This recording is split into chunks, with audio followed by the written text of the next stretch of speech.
Are we live? Are we good? Yeah, we are live. Okay, we're live. Hello, welcome to the Cinema Savvy Movie Podcast. I'm Chris Garner, joined with my co-host for today, Tate Niawa, Naomi Sanders, and Michael, Tate's friend, who I've literally just met about half hour ago. And this is episode 6 of Timestamp Zero. We're a little bit behind schedule. I guess this should technically have gone out Sunday. We usually do it the last Sunday of every month. But that was the only time that was available to get us all on the call, so we decided to battle of the brackets where we did best sci-fi moments. So we're just kind of randomly jumping on this one today. Timestamp Zero is the show where we all basically just sit down, watch the same movie together, provide a commentary on it, and we put the vote out to you guys. And today's winner was Scott Pilgrim versus the World, which was the 2010 action comedy film written and directed by Edgar Wright, based on the graphic novel series. Tate, I believe you have the votes up by how much it won by. I do. Scott Pilgrim got 8 votes, Hot Fuzz 3, Shaun of the Dead 3, World's End 1, and There Is No Love in the World for the Adventures of Tintin. I love that film. And Naomi, these are all your picks this time. So just before we start, do you want to go into a few reasons why you picked these select films and a little bit about Scott Pilgrim versus the World? What's your Wi-Fi? Oh, here we go. Well, Edgar Wright is my absolute favourite director because we're both from Wales, and I actually remember when Hot Fuzz was filmed in Wales. So I was in year 4, year 5, and loads of people were just complaining that town was cut off. I was like, dude, you're making a movie. Probably why I love movies. So Scott Pilgrim, originally a graphic novel by Brian O'Malley, and all filmed in Toronto. And he's got like Michael Cera, Aubrey Plaza, and just amazing actors and actresses. And this is like one of my favorite movies of all time. Like, I just love all the video game references inside it. And as Edgar Wright says, every battle is basically like a musical number. Instead of singing, breaking out into song, you break out into a fight, which I think is just very clever. So we should actually talk about, you've kind of talked a bit about your thoughts on the film. We'll go just across the board. For me, I have seen this movie once before. I bought it on DVD and it was recommended to me, so I picked it up, I gave it a watch, and I'm going to be honest, I didn't really like it. Edgar Wright, for me, with his films, there are moments which are really, really funny, but I think as a whole, I'm not really a fan. I do get the appeal, but I think it's just my style of comedy. But I did like all the video game references in there. I do love the visual effects in there, and they do get really creative with that. So I don't know, maybe watching it a second time tonight, my opinion will change, because that does happen with a few movies. Tate, you and Naomi are probably the two most professional viewers of this film tonight who have actually watched it more than once. Edgar Wright's my ultimate directing, writing idol. Like, I would love to have a chance to work with him or work on the project with him, because he's like one of my aspirations. Like, I want to be like Edgar Wright. I don't want like all like the Spielberg acclaim. I just want like the appreciation that Edgar Wright has, because he's such a good director in my eyes and a great writer. So Tate, how about you then with this film? Give us a bit of history on this film with you. Well, I've seen this film so many times, countless times, in fact. It's in my top 10 films of all time. Like, for me personally, I just think it blends perfectly well, a mix between like pop culture on the film perspective and also on the like cinema, like gaming perspective. It just covers every single base. And Michael has never actually seen the film before. I've never seen it. Definitely put way too much stress. He's going to watch it wrong, which is going to be very interesting. Okay, yeah. Are these Michael measurements? Are these just like, oh, pour the bottle, there we go. Whilst watching this film, you needed that amount of Jack to go with your Pepsi. And Wine glass yesterday, which was like that big, and was like, yep, I found the wine glass, which is the right amount. It's basically just filling out the whole bottle, and then the wine glass on top, and just a whole cylinder down at the bottom. I was like, yep, that's the one I need right now. Right, so I think we should just jump straight into it now then and get on with it, because it is just under 2 hours long. This is a watch-along, so if you do have a copy of the film at home and you want to watch it along with us, get it to Timestamp Zero and we'll let you know when to click play. So, guys, are we all ready to watch some Scott Pilgrim versus the World? Okay, we count down from 3 and we go. So 3, 2, 1, go. The universal. I just love how clever it is. the It's like Universal 8-bit? got an 8-bit. 8-bit Right. universal. Yeah. We may have a slight echo on the stream, but I think that's you, Tate, isn't it? Playing Yeah, it out loud, probably but that's because fine. I'm not wearing headphones due to this guy. Yeah, that's fine.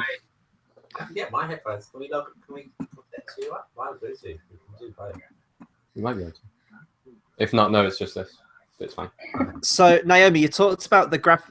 Headphones on the... I love how they use Legend of Zelda music. I remember that Edgar Wright sent a letter or a video message to asking permission by saying that they're the nursery rhymes of our current generation.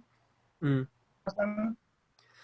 You mentioned earlier in the intro that about the graphic novel. Have you actually read the graphic novel of this? Is it pretty close to it, or?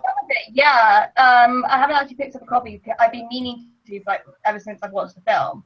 But I love how basically Edgar Wright said that he wouldn't do this film if he didn't work with Brian O'Malley, and it definitely shows that they had a lot of collaborative filmmaking and made sure that each had input and common ground to be able to make this film, which I think filmmakers should do a lot more often, because otherwise you're basically just going to ruin someone else's work. See, that's something I quite like in the film. The visual cues, such as the old comics with the wham bam and the ding dong of the doorbell. Yeah, Edgar Wright's kind of very much like that. He always likes having a load of sound and music effects with everything, especially visual. You see that in Hot Fuzz as well, where he has intense action moments for just really mundane things. And it's the type of music that I listen to, as you can see by my wall. So if I start singing along, please do not stop me.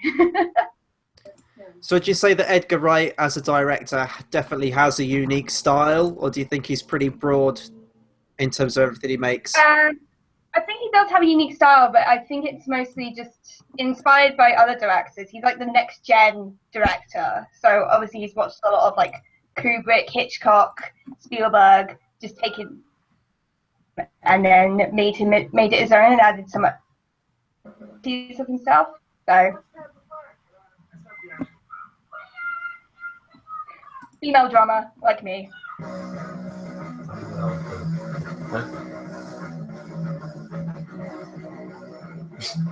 I've been in a band that sounded like this. Why? Yeah. Seriously, if people need a singing drummer, this is the person you go to. Two of them are, yeah, it's a great film. Yeah, it's a great film. Yeah. What's the Bought both of the soundtracks now. And actually, the soundtrack of this will be going up in our next Battle of the Brackets, where we do the greatest original scores of all time. That is Because I love this film and I love just both of the soundtracks. So you should do an 8 because I think 300 is anyone, isn't he? So in the next Battle of the Brackets, you've got this soundtrack as part of your score list, Naomi, don't you?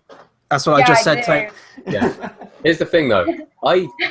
Once again, personally, I didn't realize this film had a large score. I really do focus in on the songs. Right. I'm listening to it today, and it is very much the kind of soundtrack that you need. It's very much like Lord of the Rings or Harry Potter, where it's just in your face all the time. It's very subtle, but it's what you need in a film like this, which does have a lot of loud songs in it. You kind of do need score to add to it, and it's very much fitting to each of the scenes. I will repeat this in the Battle of the Brackets. Right, you two will have to carry this a while. Mine has kept continually stopping, so Oh no! You're switching to the DVD. I'm switching. Yes.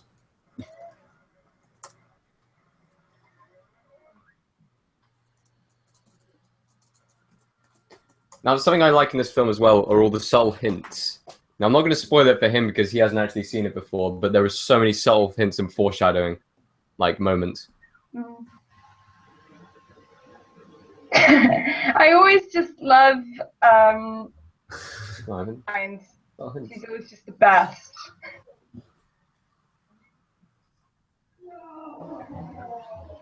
which one?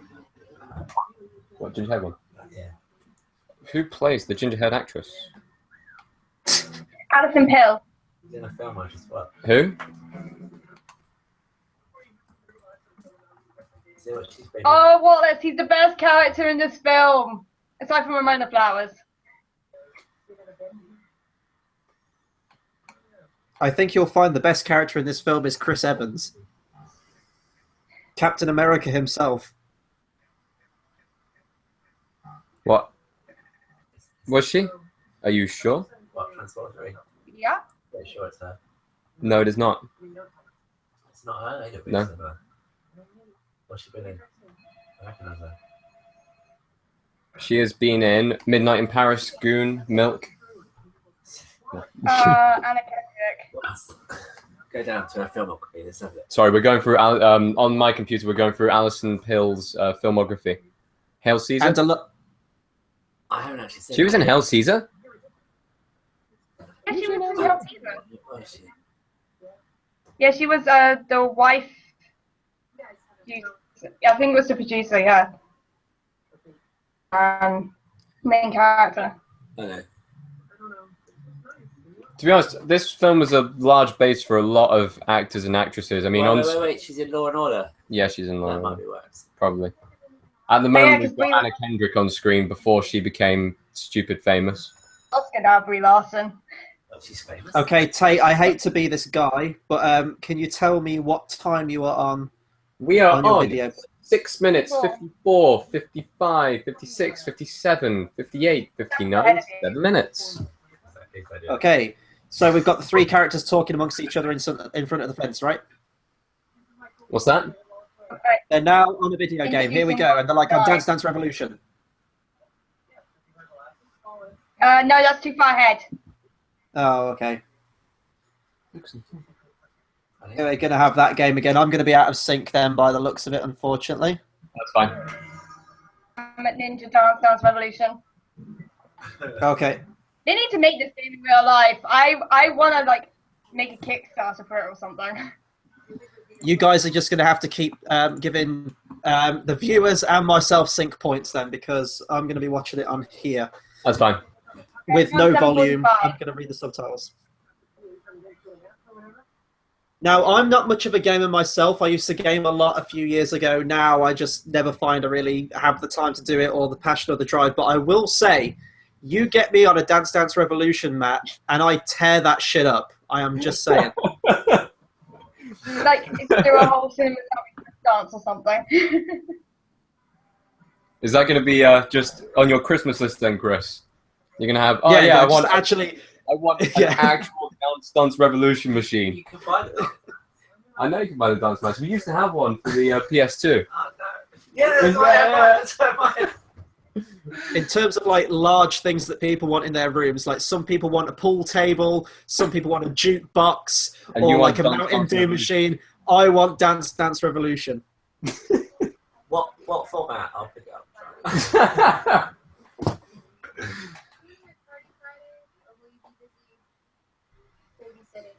She's pretty.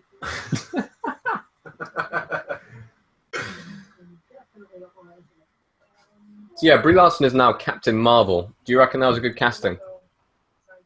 I'm still undecided. I kind of want to see a trailer or a clip or something of her. She's a great actress, and that she can obviously definitely carry a movie on her own, as she did in The Room. Although she was with the kid actor, he was kind of a main one in it.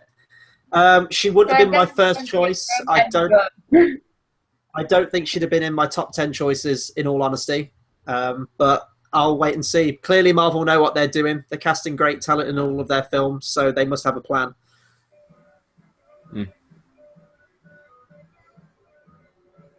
And So, Tate, you mentioned... Oh, God, sorry.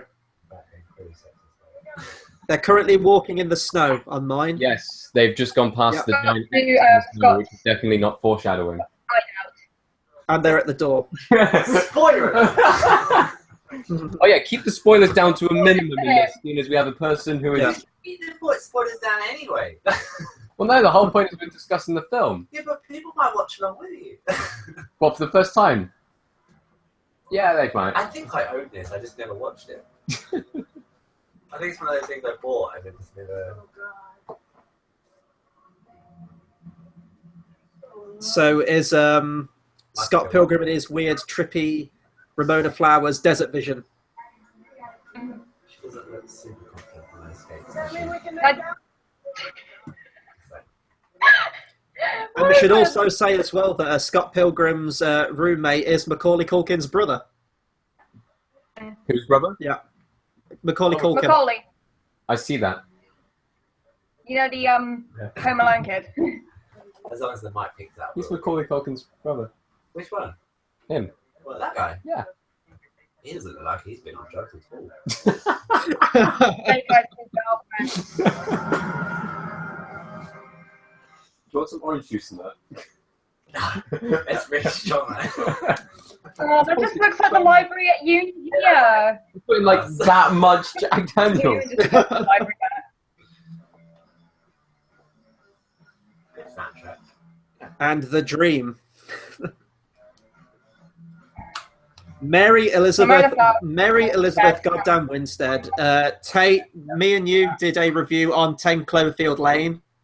Oh, is it? And we basically sung her praises the whole review. She is a fantastic actress and she needs to be doing more stuff. He needs a new guitar.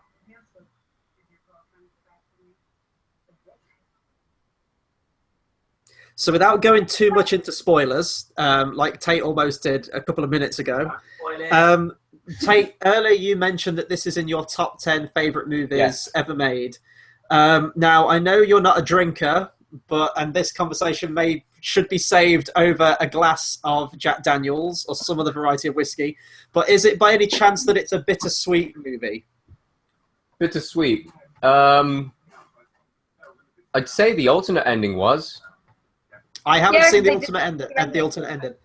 You'll have to let me know about that. If you go with the original ending, then it is. But with the ending that it has, being as vague as possible, then it comes to a conclusion. The ending or the actual ending?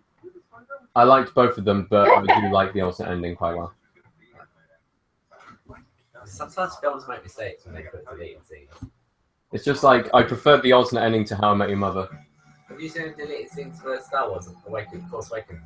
No, I haven't yet. Oh, I love this song. Oh, I play this song on repeat. Constantly. Bar. Yeah. Like when the stormtroopers arrive. Funniest fucking thing ever.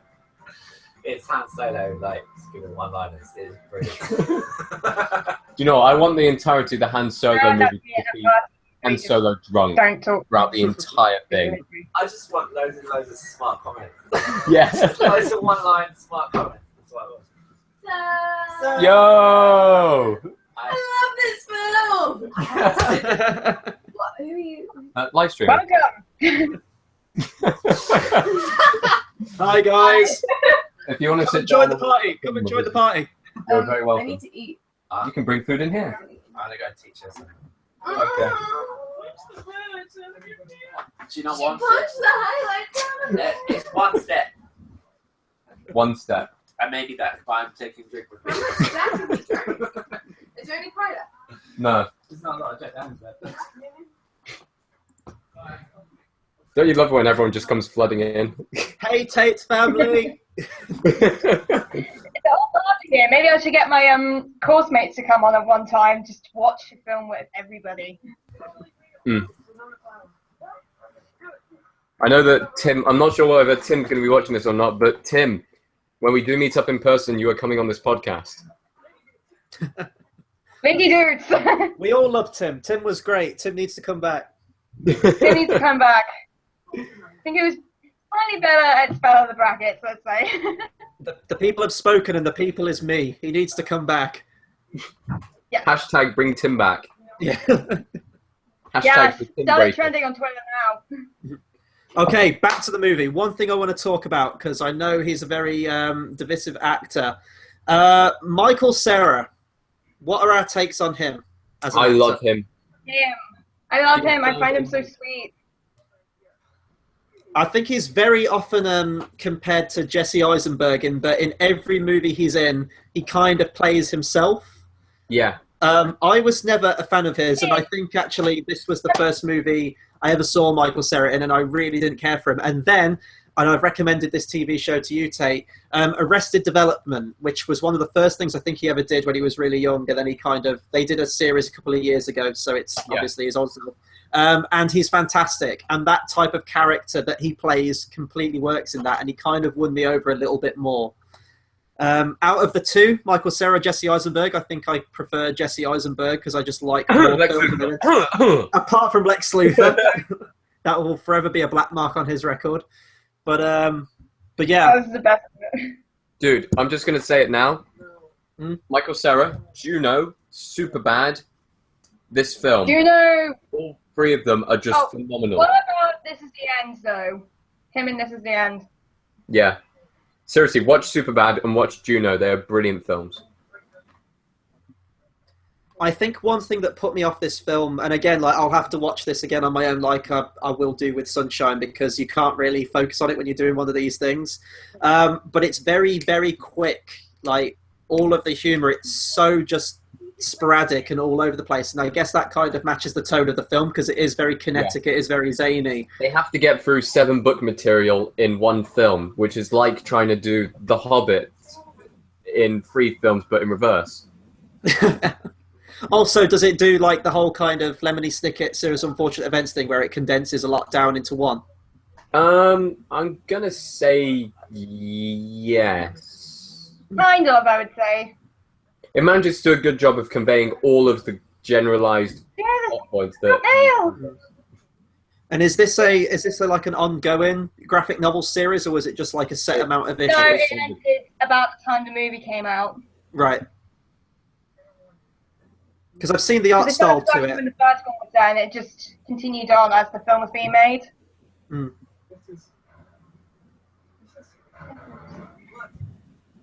This is boring.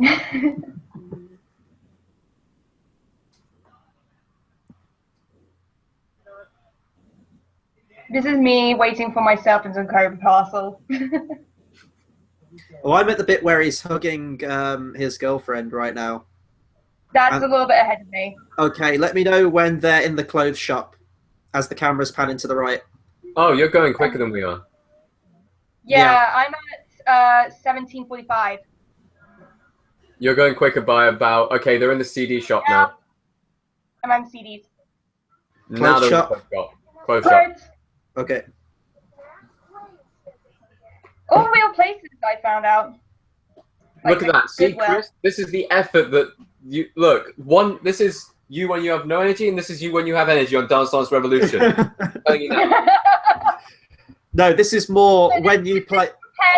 The Wii version of Just Dance and the Kinect version of Just Dance. Wii version is playing around the Wii remote. Kinect, you actually have to move around. No, First Dance Match is more like when you're on easy and feeling the groove, and that right there was when you're an expert and you just have no hope in hell of beating the match. I'm pretty sure that when I do Dance Dance Revolution, I just hit every button and guess. It seems to work. I did just Dance Dance Revolution when I was on Santa Monica at the arcade there. I was terrible. Not even being in LA could save me from being crap.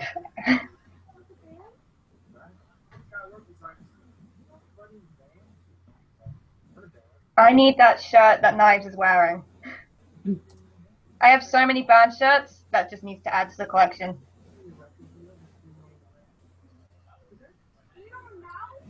I do find Knives incredibly annoying in this movie. I'm not going to lie. And I know she's meant to be like the heart and soul of the movie, but by God, she's just insufferable.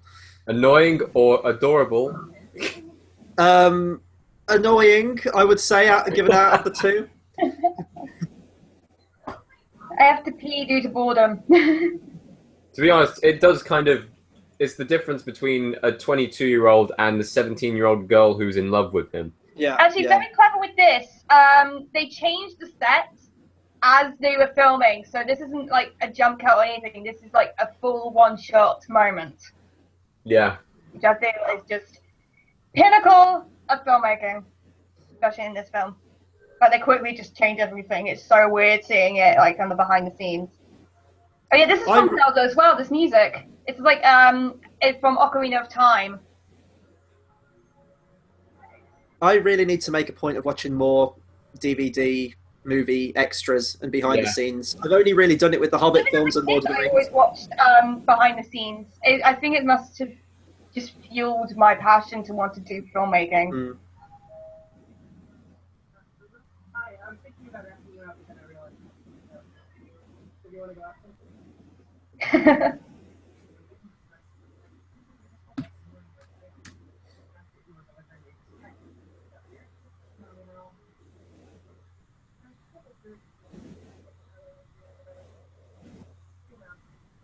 And now it's got to the point that every time I see someone in real life with brightly coloured hair, I immediately have the Ramona Flowers comparison. I really want to dye my hair bright colour. One of my friends has half her hair blue and half her hair pink, so... Wow.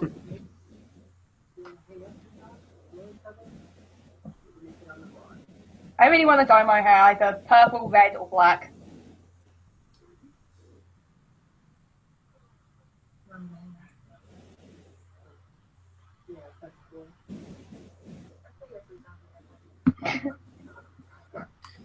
I don't know. That took about 18 takes. Just that took a lot of takes. to throw it in the bin. Right, so can you give me a sync point and the viewers watching? I am at I'm walking through 21:45. at 21 minutes 50 right now. Okay. I say it's useless giving me an exact timestamp because our times are different from. Yeah, true. Yeah. They're just at the three swings. Oh, they have not got. They are now walking towards the three swings. Yeah. Yeah, this is like the second track on the score soundtrack, and I just love it so much. It's just very subtle. It's kind of very sweet as the music that I think people would think of whenever they go on a first date with someone that they really like, because it's that subtle yet noticeable, and just kind of livens up everything.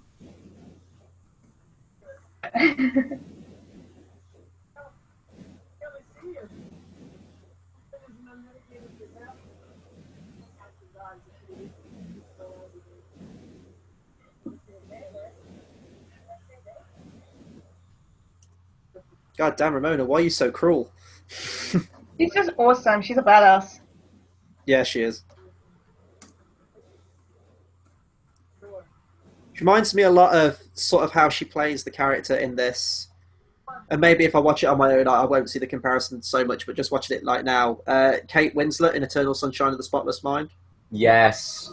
Very similar style of character, even down to the fact that they have brightly coloured hair as well. So I don't know if that was some kind of inspiration, because Eternal Sunshine came out in, what was it, like 2000? Okay. This is, okay, whoa. This is my favourite scene.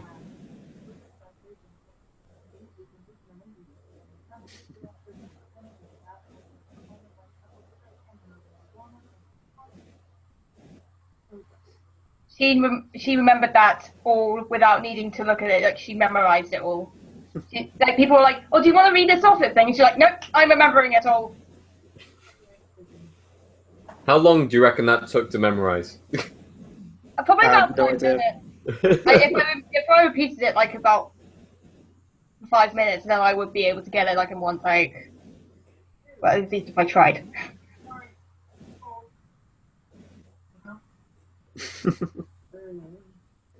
Yeah. Gotti boy. It's great watching this without audio, because in my head, Take My Breath Away by Berlin's playing right now. I love this song so much as well. It's just like, and it's another song that I keep repeating from the soundtrack. Why is Mary Elizabeth Winstead just so perfect, though? Like, how is that even fair? Oh, sweet Lord, Jesus Almighty. What? That's the sync point. Yeah. Yeah, okay, I can see why it's a 12 now. And I've studied the BBFC like last year. I'm Chris So- Garner, and I approve this movie. Just off that moment. Yeah.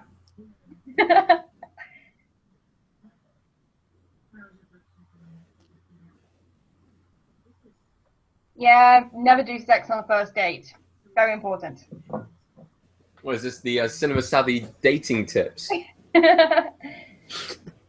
Seriously, I've had like 4 boyfriends. I know like every different thing going on. Here's the thing, I'm- though. When we yeah. do our cinema savvy dating tips, we have to refer a film with it. Yes. Nope. I'm going to pitch a spin-off, Cinema Savvy After Hours. What do you guys think? Everyone bring the alcohol. Okay, people, cinema savvy dating tip number 1. Just like in Jerry Maguire, find someone who has you at hello.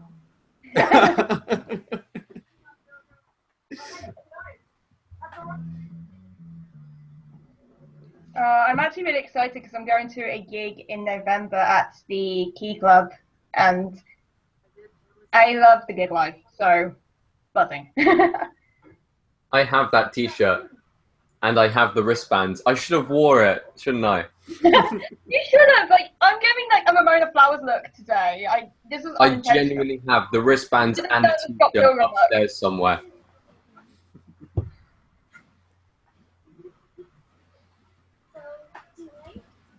Okay, they're all So my kind friend of... is trying to contact me by basically saying that James Dean's very hot. Out of context. Oh, it's the stare off. Okay, tell me the bit where he runs away. Now, He is going now. It's very interesting because Plumtree have a song called Scott Pilgrim. So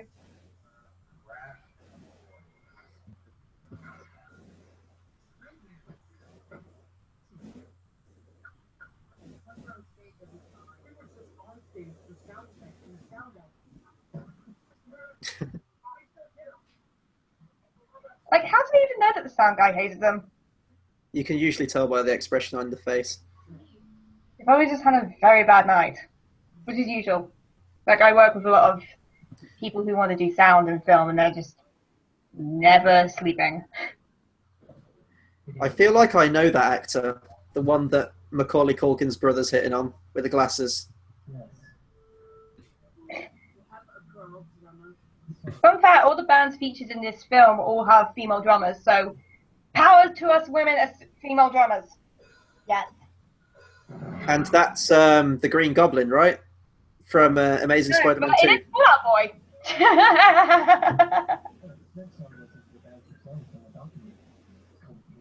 please die.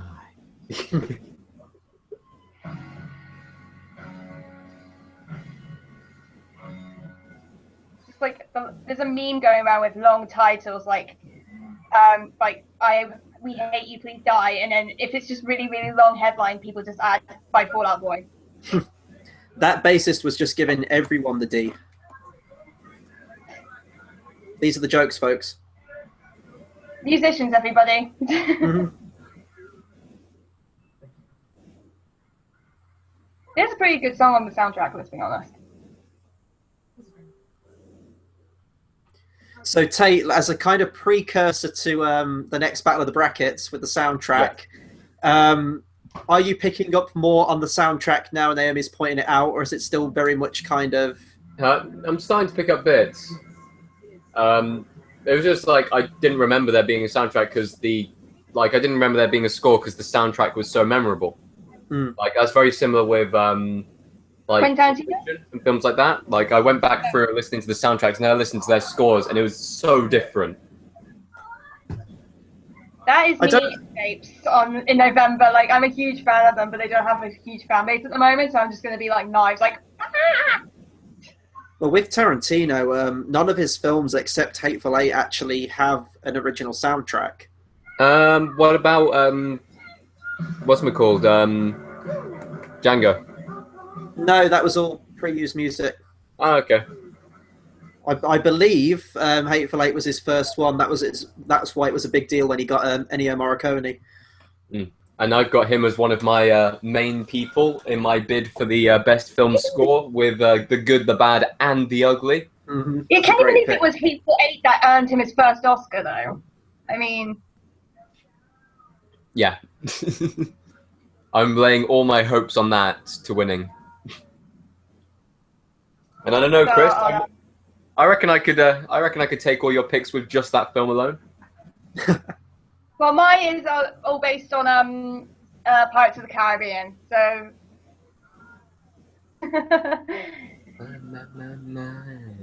yeah. Young Neil is like everybody. Young Neil with getting the lyrics wrong is basically everybody. I'll be a garbage man. Okay, tell me when the guy smashes through the ceiling Superman style. Chuck, now. Now. Okay. Mr. Pilgrim.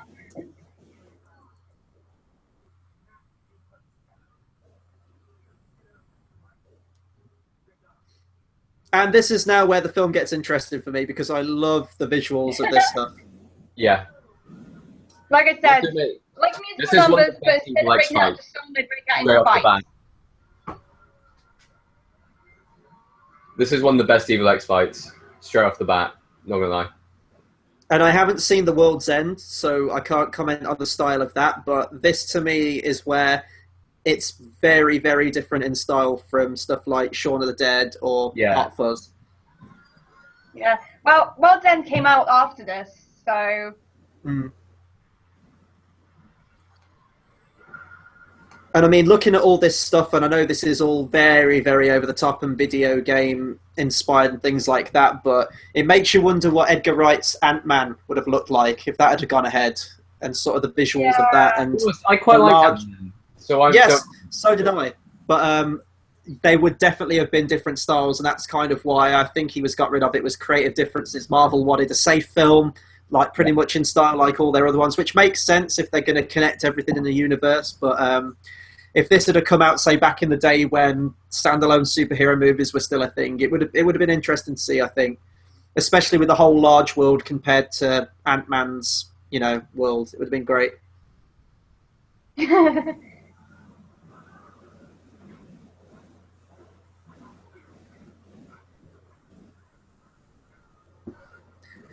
This is one of those movies where, at least when you get to this part, and before this part it had already been very quirky with all the video game stuff, but this is where you really just go, okay, this movie's just doing its thing.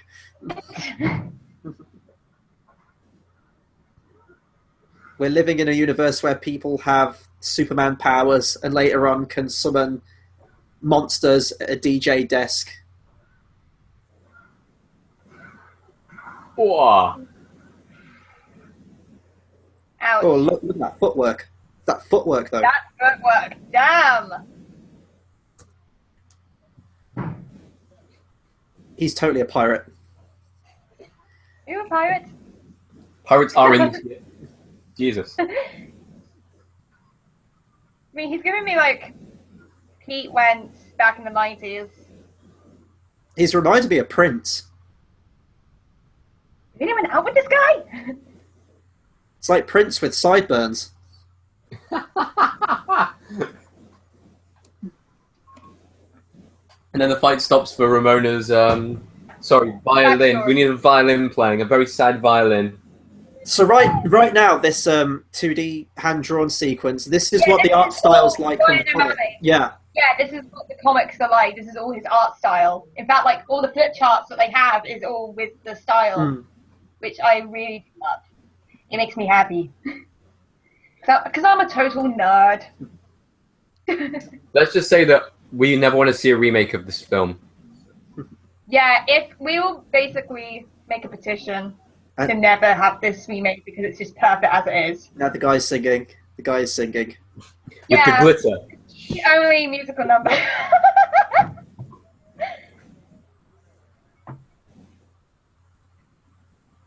Demon hipster chicks for the win.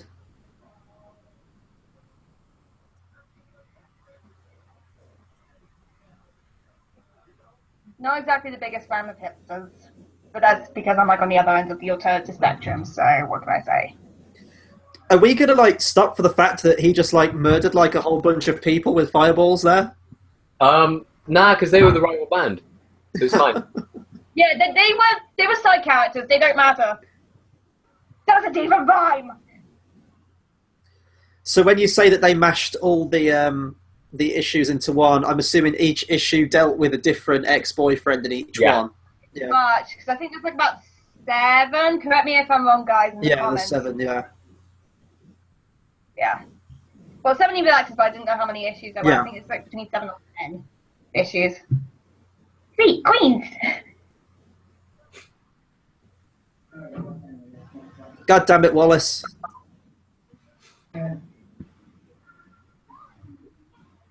Wallace again.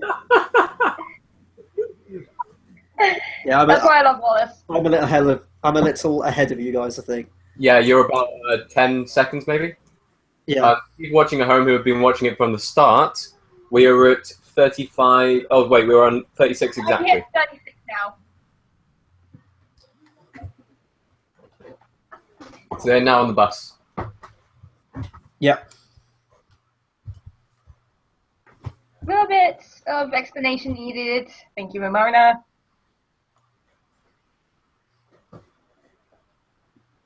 Yeah, this is for the benefit of trailers and for exposition.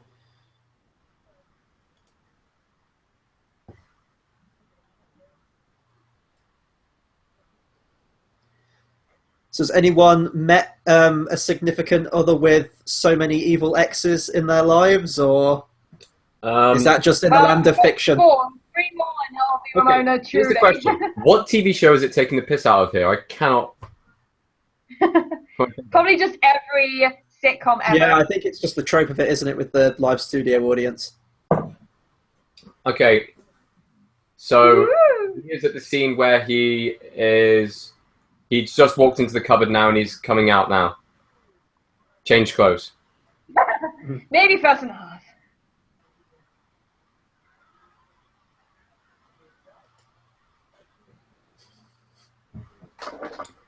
But yeah, the closest I've ever had, and thank God this person will not be watching this, can almost guarantee that. She wasn't really an evil ex, more of a crazy one. Think my hair personified.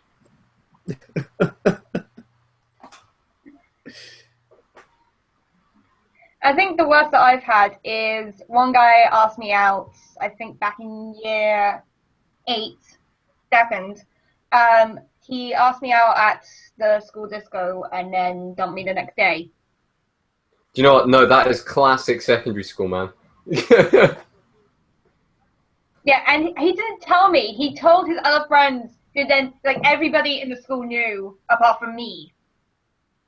And then it was like one of my classmates.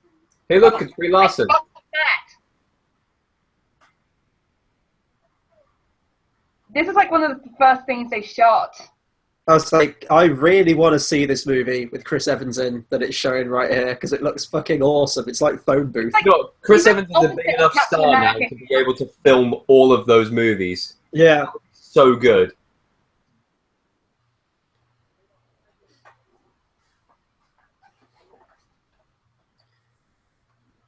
Guy has now been in what? I like that hat. He's played 3 graphic novel characters now, hasn't he? Chris Evans, Johnny Blaze, Human Torch. Wait, no. Johnny Storm. Johnny Storm. Johnny Blaze is Ghost Rider. Yeah. Human Torch, Captain America, and whatever his name is in this. Oh, yeah,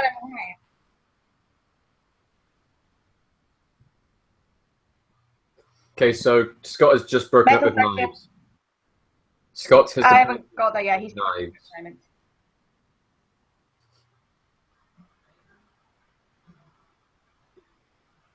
And he is back on the bus, contemplating life. As many Got that people yet. on the bus. 39:27. He's just wafted away the love on mine. Oh, Yeah, he's just wafted away the love. have I gone so Yeah, far? how did you get ahead I'm gonna. It's me who's out of sync, dude. You two were perfectly of that? in You're sync. in sync with me, Chris. I haven't moved mine an inch. Okay, I am on 39.54. Yeah, I'm on 39.50, 51. So I need to. Right, now he's on the bus on mine. The bus has just showed Yeah, up. he's on the bus on mine as well. Yeah, T-Rex has just started on mine with Teenage Dream. Yeah. Yeah, T-Rex, get it on, bang it on, hit it on. Who knew that they had other hits aside from that?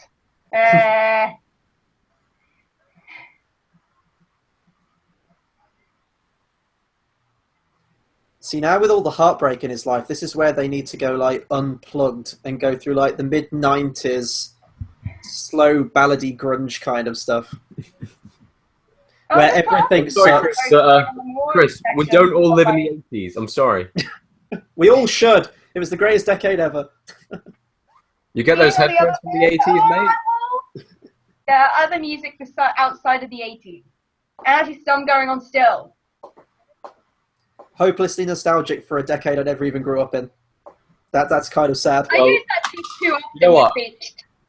Okay, I'm not sure what people know about my musical taste on this podcast, but I'm quite into jazz music. I'm quite into European electronica and stuff like that.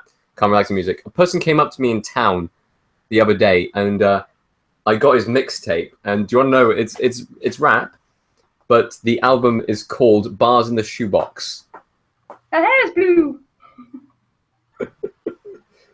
And I'm not going to lie, but I'm not a fan of rap, even slightly. And I was cringing halfway through this. I mean, the title alone should be reason enough to cringe.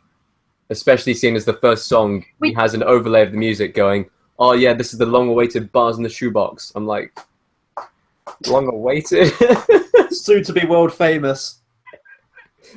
I did actually, we got, for my assessments last year, we got 2 guys in. But both of them were slow ballady acoustic guitar music. Ed Sheeran, I think, but I prefer his second album. But that was kind of just draining on me. I was like, where is the electric guitar? Where is the screaming? I need kit now. 2 bass drums, please. I'm dying over here. I'm not going to lie, right now, I do like the sounds of Will Joseph Cook. I know that you guys probably never heard of him, but go check him out, because I've seen him live and he's brilliant. Sorry. So Ramona has changed her hair color, and Scott is panicking. And Ramona does that smile. Like, Scott turns back really horrified. She's just like... Garlic bread is amazing. Garlic bread will second that. Haven't got there yet.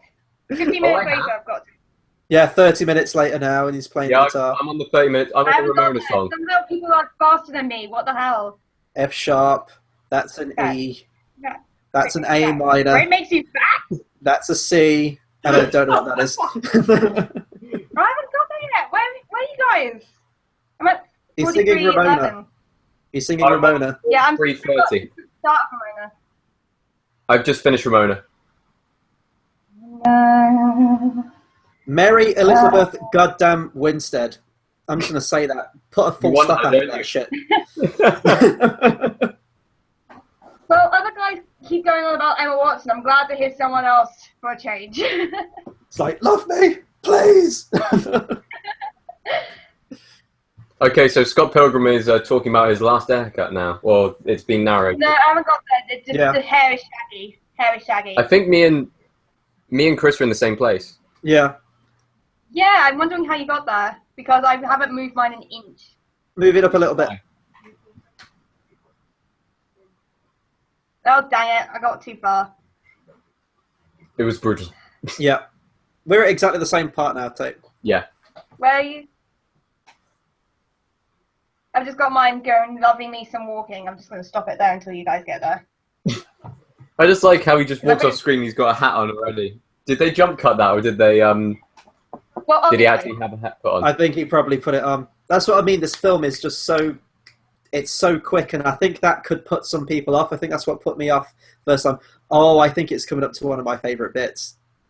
Oh, wait, no, he has to walk onto the movie set first, doesn't he? He sees him on the movie set, and it's from that bit. Yeah, they're just doing some walking. Tell me when you guys get to, like, 4 pillars in a... Yeah, I'm at 4 pillars. Yeah, right there. Okay. I have to say, even though I'm kind of skipping ahead a bit, my favorite fight is either number 3, or the final one. Mm. This is a very good fight, though. I prefer part 1 to the final one instead of part 2. Lucas Lee.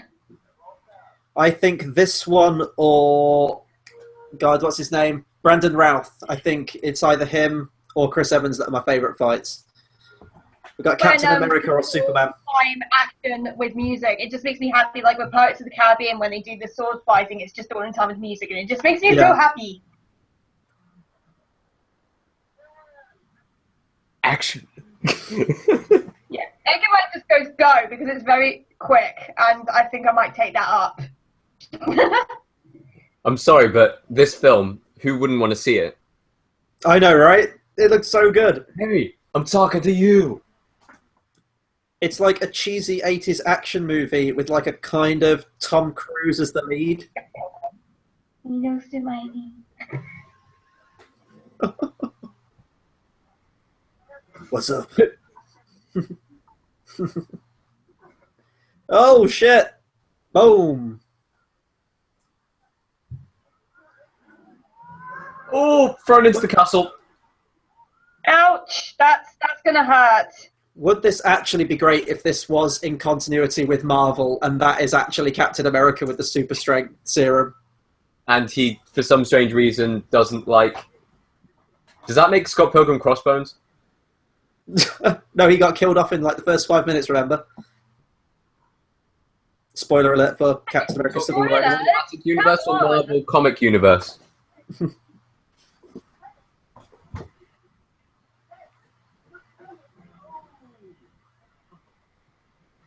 Do you think they actually got Chris Evans extras to do this? Or did they just find people who kind of look like him? I never even thought that. They are the actual stunt doubles for Chris Evans. Are they? Oh, that's cool.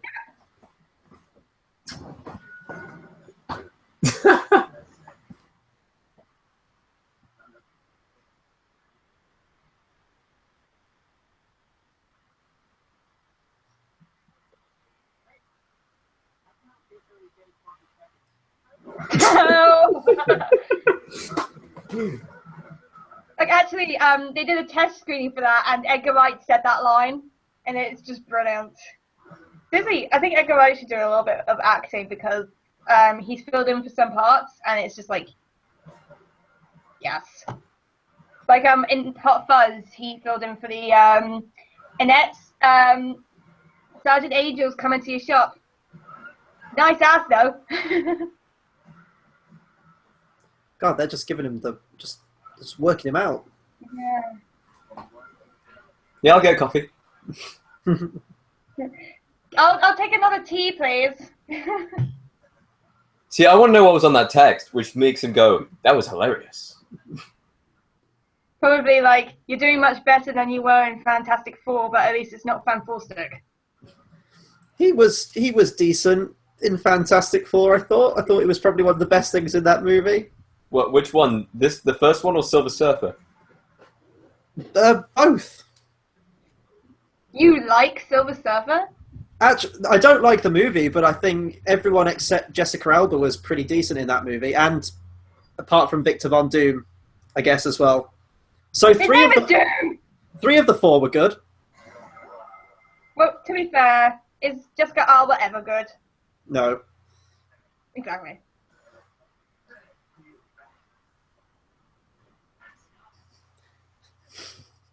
Sounds like the League of Gentlemen. In a parallel universe, that is actually a league of, what is it, evil axes. Excellent. Just as in axes, as in the weaponry. I thought you said accent. There's an evil accent. Oh, that too. Around the world. Okay, we're making it official, guys. We are creating the League of Evil Axes. So if you want to grab your axes and come and watch the stream with us, send us pictures onto our Facebook page of holding your axe. Do not go and buy an axe. Why not? Basically. Yeah, you might need it to chop wood. One thing is against the law. It's called a grind, bro. And now it turns into a Tony Hawk's game. Yep. The key word there Tony being Hawk, game. Pro Skater. Mm. I used to love playing those games, by the way. I was so good at them at one point. And then Skate kind of came out. Skate 1, 2, and 3. They're pretty fun. Yeah, and they actually brought a new one out, and it's very bad. It's crap, What, basically. Tony Hawk 1? Yeah. Mm. Wouldn't you be? Apparently that was an actual thing that happened when Edgar Wright met a musician that he really liked. He said, "Hi, I'm a big fan of yours," and the musician was like, "Well, why wouldn't you be?" Is this on the score? Yes, it is. Actually, just seeing this bit here, sort of the visuals of it and the close-up of the side of his face, it reminds me, or rather, I guess Eddie the Eagle reminds me of the style of this, where Hugh Jackman takes the huge slope. Very, very similar in style, very CGI heavy, but very stylistic at the same time. Yeah. What are they going to do with the film now that the lead actor is blown up into coins? Wait, so did he just wipe himself out and that's how he lost? Did I just miss that? Yeah. Oh, damn. I think I was chatting with my friends about Scott Pilgrim, and they were like, "Oh, I like it, but I don't like the fact that it just turns into coins. I'd rather have more blood, guts, and gore." It's like, well, okay then. Calm down. Crank that up to an 18 instantly. Well, to be honest, I think I need to show you. There's an Adam Ruins Everything where they talk about the stupid rating system, especially in America. I mean, BBFC are a little bit more, but American rating are just cuckoo. So after just seeing that with the genius 7 X's on the paper, if any of you ever talk to anyone and you do that whole kiss thing at the end of your messages, if someone sends you 7, just run for the hills and go back. Unless you're willing to fight 7 people. Yeah. 2 of them being twins. Mm-hmm. Then just go. One of them. Well, you'll see why she keeps saying exes instead of ex-boyfriends. Mm.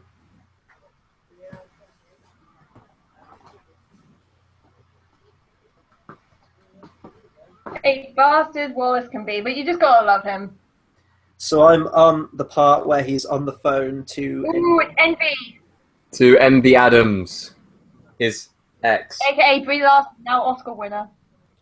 I did not realise this was Brie Larson. I think it was you, Tate, who told me, wasn't it? Yeah. Was it when we initially, when Naomi picked the films, and it was Scott Pilgrim versus the World, and we're going through the cast, I was like, really? That's Brie Larson? Because she does look completely different in this, at least to me. Mind you, I'm not going to lie, but she does look like complete shit in the room.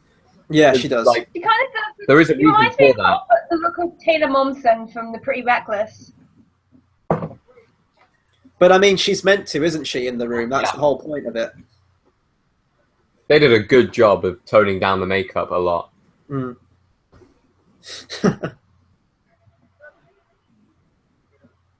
This scene.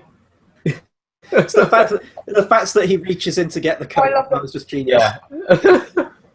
Because not. He just that. And then you see him walking in the background in a second. Oh, that was cool. I never noticed that. That's awesome geek stuff. He rips off the patch, Yeah. and it's the X-Men. I love his tiny detail. And now you see 7 X's everywhere. Okay, so I've just got to the bit where new villain has showed up. New villain is showing. She's still walking. I haven't got that yet. He's walking towards. Okay, new villain has now officially jumped at him once. Yeah, just a first part. And it's like the black smoke Okay, monster I from can't Lost. remember the Yes. actress' name, I've but never she seen plays Lost. Katara on Avatar: The Last Airbender TV show, and she's amazing. That was a mean uppercut. That was awesome. Oh, I love this line.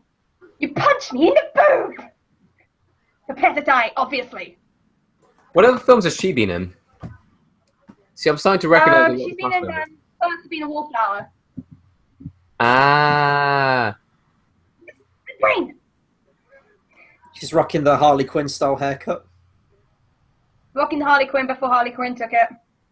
Well, no, Harley Quinn had it in the animated series in the 90s. In film! Yeah, but it was the look of the character, though, wasn't it? So. Ish. Originally, not really.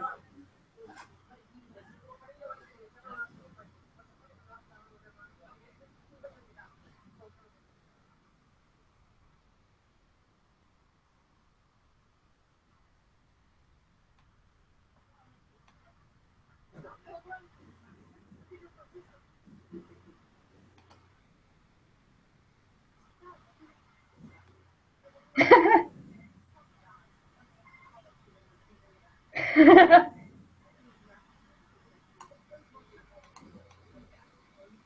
you doing that with your mouth?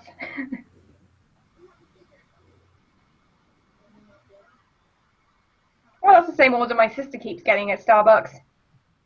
What is it with, my friend went out of the, like, we had a break in the middle of our lecture, and my friend was like, pumpkin spice latte! What's the appeal of it, by the way? Huh? What is the appeal of the pumpkin spice latte? See, I work at Costa, so we don't really do pumpkin spice lattes. Oh, one of my friends on my course works at Costa as well. We kind of hate Starbucks, but it's... Yeah. Then again, I swear everybody hates Costa, though. Whenever I think of Starbucks, I always think of that joke at the start of the Lego movie where he's like, buy overpriced coffee. Okay, that'll be $37. Okay, Awesome! Awesome! That's basically everybody whenever it's pumpkin spice latte season. Except for me! It does look... She does look different. But you can still see it, can't you? It's a facial structure. It just looks completely different. She looks like a completely different person to me in this That's film. because she's got fake hair on. It's like, Yeah. It's like me with Johnny Depp when he's playing Willy Wonka. Very badly, by the way. I didn't recognize it was Johnny Depp, but when it's something like Jack Sparrow or anything else he's in, I'm like, oh yeah, that's Johnny Depp. Charlie and the Chocolate Factory. Nope.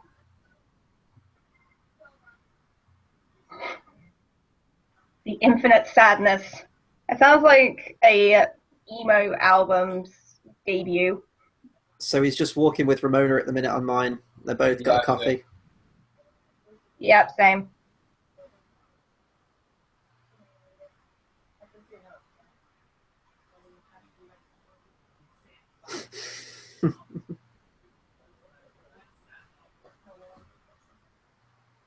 Oh yeah, I forgot Uma Thurman made that terrible, terrible movie. Was it My Super Ex-Girlfriend? Yeah. I just remember the scene from the trailer where like a shark gets thrown into the guy's room, and it's like the worst I only CGI you'll remember ever like see. when she tucked something into his office. That's all I remember from it. Okay, guys, so I was scrolling through channels the other day, and I came across Sci-Fi Channel. You know how Sci-Fi always has the absolute best films on. And basically, Big Bang Theory on repeat. Mega Shark versus Mecha Shark. Yes! My money's on Mecha Shark. Which one won? Mega Shark 1. Oh. So the plot line was, to defeat Mega Shark, the government creates a Mecha Shark, which is twice the size. However, it goes AWOL and starts eating all the people in the city. So they try and draw him to the water so that he can face off against the Mega Shark. And in the end, Mega Shark saves the day. It's the lesser of two evils. At the end, Nice. you know what? But at the end of it, you've still got a Mega Shark problem. Yeah. So no one wins. Everything sucks. No, hey, whoever wins, we lose. Probably the only good thing to come out of the Alien vs. Predator franchise was that catchphrase. And now she's going to dye her hair half blue, half black. Yeah, Knives is just sort of freaking out right now. Yeah. And by the way, Ramona is not hipster. She's more like into alt culture. Surprisingly, so all of the dyed hair in this film kind of suits everyone. Yeah. I feel sorry for Knives' friend. Yeah. Oh, I hate people that fucking text like that. I haven't got that yet. We're not there yet. Slap We're them. about 10 seconds behind. I think you got a bit ahead of us there, Chris. Okay. Oh my god, Neil, you're so hot! Oh, this is a terrible texting. I'm serious. Like, I'm probably one of the few people my age that actually uses like proper grammar and punctuation in like text and messages. Everybody else is either just like all lowercase or just not using any punctuation. I'm like, okay then. Colon open bracket. Oh, this at the Asking Alexandria gig. I mean, they were really good and everybody liked them, but they were pretty much like, well, we're shapes. We have merch at the back. Go off now. But I love shapes, so I can't exactly fault.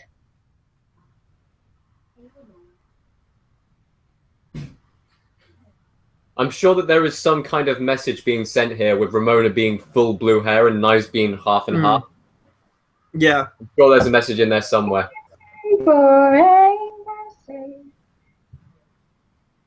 Sorry, another good song. I feel like... I remember Hang on. Quentin Tarantino. What's the message here? What's the goddamn message? The old life is the best life? I love that. I gotta pee on her. I gotta pee on her. Hey, whatever you're Hey, you're into, Always man. wearing Whatever you're into. Zero, which means he is the zero evil X, I guess. Oh, I swear, I'm gonna cover this song soon. I fucking love this song so much. Oh, Black Sheep. Probably why I bought this. It's fucking The Superman. whole thing. So much better.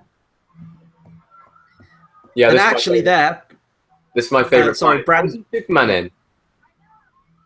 Superman Returns, the 2006 movie. Oh yeah, he was. And now, again, another Another actor that's played multiple superheroes, both in DC this time. He played Superman in Superman Returns 2006, and he's now in Arrow and the Legends of Tomorrow series for CW, where he's playing Oh the yeah, Atom. he is. Although I stopped watching that because it got pretty boring. Yeah, same. So good, though. And on a side note, he was actually a really, really decent I think he could have played a good Superman, but the problem is that that whole movie is just a train wreck, Superman Returns. It's a different kind of bad to Man of Steel. Both are terrible Superman films, but that's I why don't like Superman Man of Tangent. Steel, so it's... Goes away, ooh, from you. Sorry, I adore that song so much. Have you heard the full version of it, Tate? You should see them live. They're much better live. That's a total hipster thing to say. It's like, fuck off.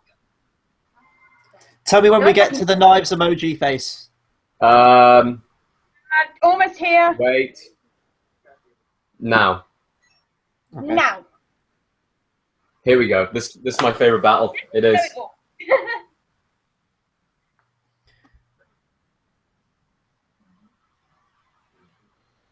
This is such a big ensemble cast. By the way.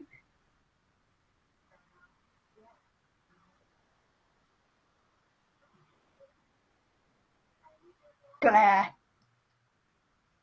He's a vegan, isn't he? If I Yeah. remember rightly. Vegan Academy. Yeah. Yeah.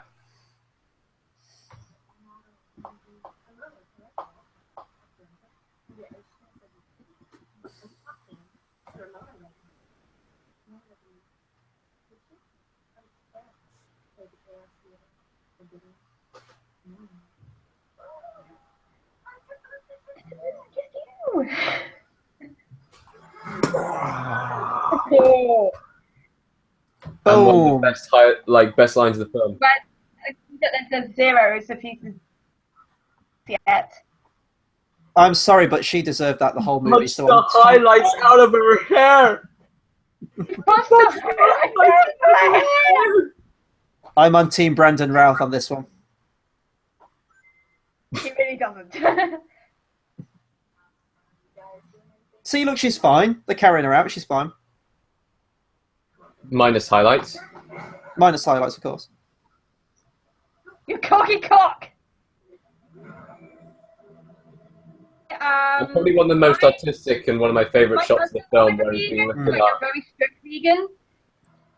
The shot there is wrong with a brilliant. lot. Yeah, that's a really nice shot there. He's like going full on Super Saiyan. Oh shit!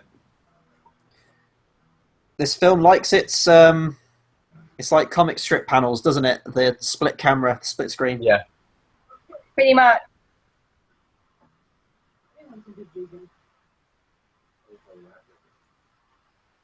What?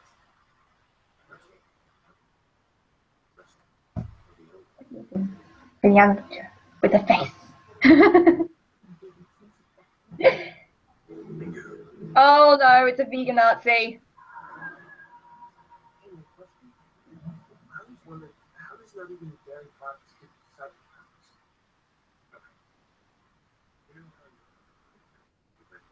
Lies.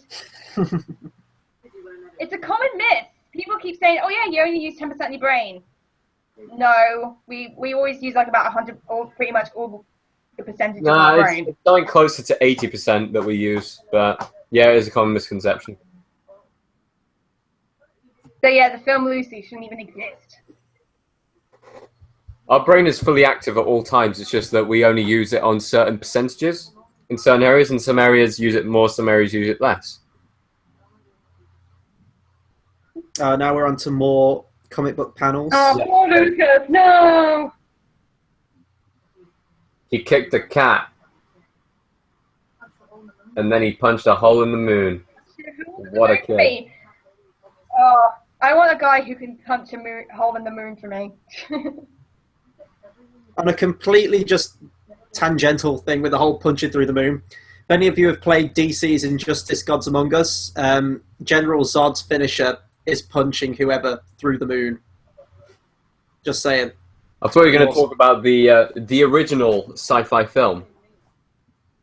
Don't you talk to me about grammar?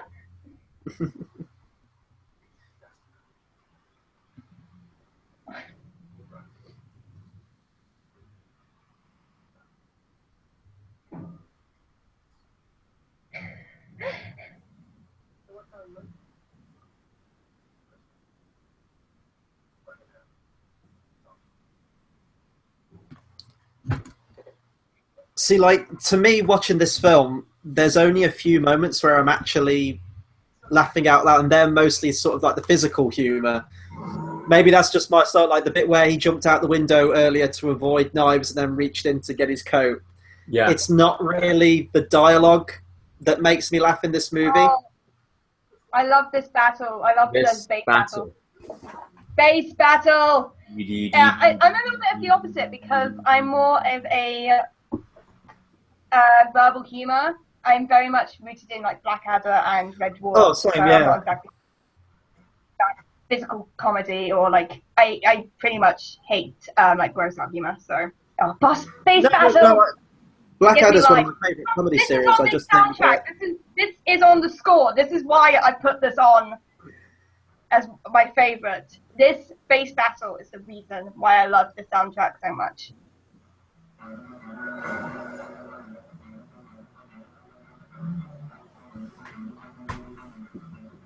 Looks like me playing Guitar Hero.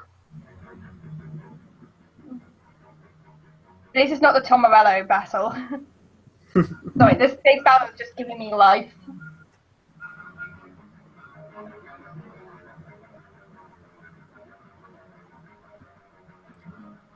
The Ace of Spades, the Ace of Spades. I have like 2 posters of Blimey up there on what I call my memorial section of my posters in here. May he rest in peace. I know. Youch, that's a lot of walls.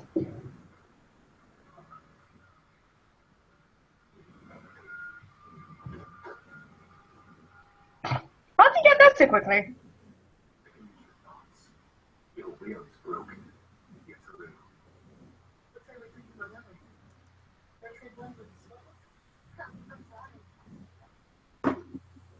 It's a trap.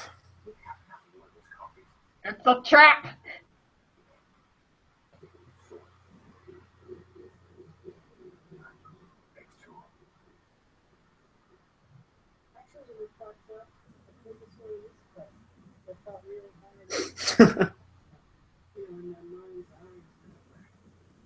I feel like I should know who these two people are.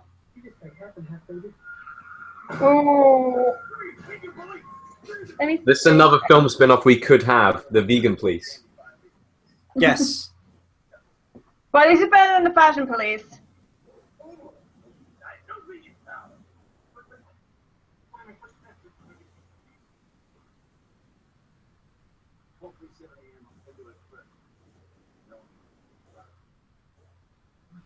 Okay, so he's just listed off all the dates that he's consumed shit, right? Chicken isn't vegan? Chicken isn't vegan?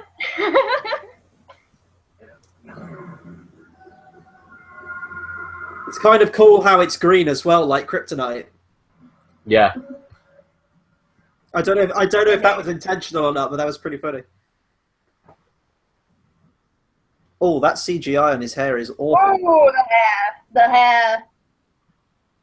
Why did they need to CGI that? That was weird. Now you will be gone. See, here's what I don't understand. Why on earth would Scott finish him off with a header? Like a headbutt? Mm. It's not one to exactly scream fatality. Is it? Yeah, I really want to see that buddy. I really want to see that buddy cop movie. I want to see that buddy cop movie of the vegan police right now. Yeah. Why can Scott Pilgrim just pick up the base and just smash it over the head? That would be a lot better. You just headbutted my boyfriend so hard he burst. Ooh. Even.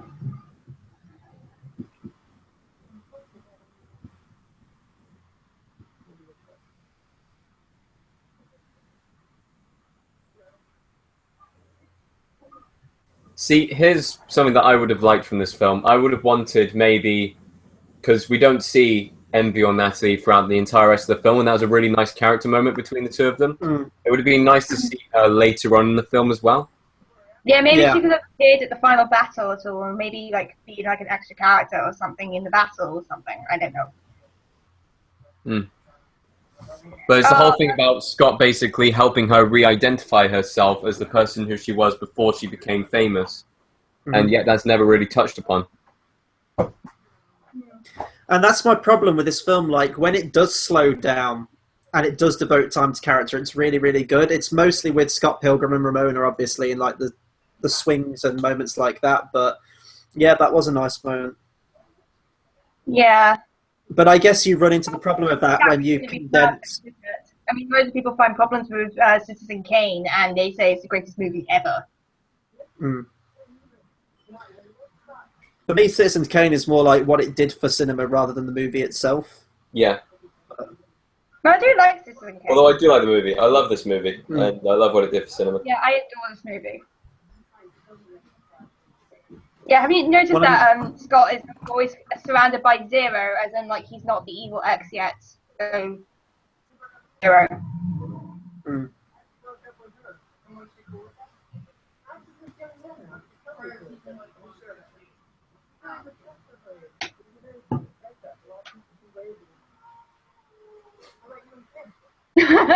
No! That's cool. It's freckles. Yes, sir. That's really the whole story. Okay, fine. I had to fight a guy to be with me. I had to fight crazy, 8 foot tall, purple suited dude, and I had to fight 96 guys to get him. He was flying and shooting weapon bolts from the guy. Okay? Tate, I can hear yours, so I already know that I'm ahead of you. So Yeah, I'm about the same wave as you, Tate. Cool. Not usually welcome. I don't even know what I'm like. Boyfriend saying he's messing with my head. X's. Oh! There's your explanation there, Scott. You got Another moment my phone fell down, so as if it got hit by boxing, yeah.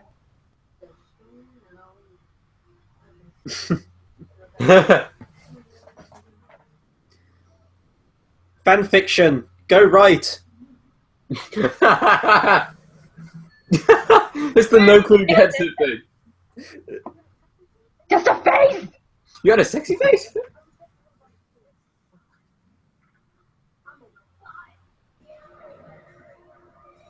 Oh, that's an awful pun. I love it. It's Boom. cheesy and corny, but you just gotta go with it. Oh, I love this battle. It's the hammer. It's actually one of my favorites. I remember this as the Hammer versus Sting fight.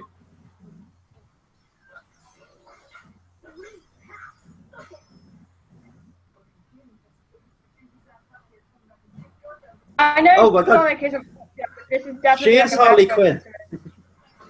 That's a Hammer. different hammer to Harley Quinn uses, though. Yeah, she has a mallet, doesn't she? That was more like a sledgehammer. Yeah. This is an actual. And actually, It's more like a croquet mallet. Actually, it's more like a fucking big version of Mjolnir. Kick her in the balls! My flatmates are probably wondering what the hell is going on with me shouting that.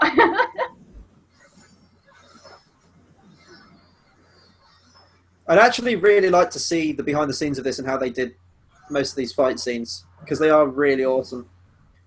The Do it as camera... soon as it's sent on the second DVD if you have the 2-disc. Yeah, I do, yeah. The camera work in this film is exceptional watching it again. Oh, that kick. Ooh, oh, I like that. That's a Tekken move. Just saying, I wouldn't mind receiving that kick from Mary Elizabeth Winstead, so... We just love her anyway, so all props to you. Let's just pop in with Cinema Savvy dating advice number 2. Receiving that kind of kick from your girlfriend, just like in Scott Pilgrim, is not healthy for a relationship, even slightly. It's Chris and Mary.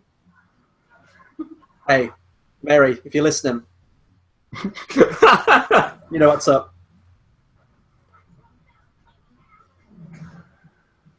It's the whole... She's a goddamn magician. Everywhere. This film needs more Wilhelm screams. Ah. But this movie loves its hammer kicks. Fuck.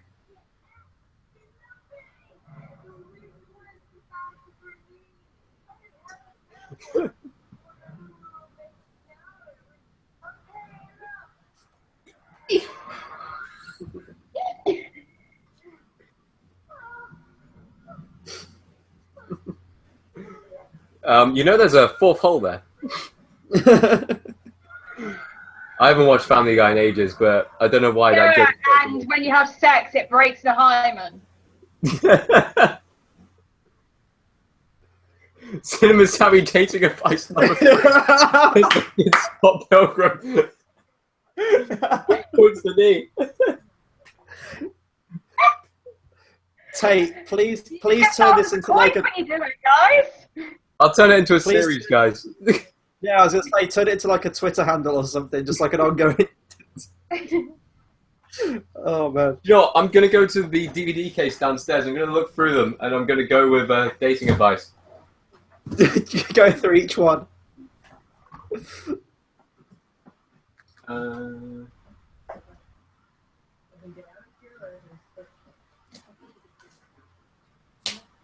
Okay, Cinema Savvy dating advice number 4. Be abusive to the woman. Apparently that works. Stand by his statement that it's okay to hit a woman. It's not okay to hit a woman or a man. Unless she's into that kind of shit. Yeah, we're not going to go 50 Shades of Grey here, okay? I'm just saying, we might have diverse viewers watching this show who are into baby pursuits. I'm just catering to the masses. Cinema Savvy dating advice number 5. Drop to the deck and flop like a fish.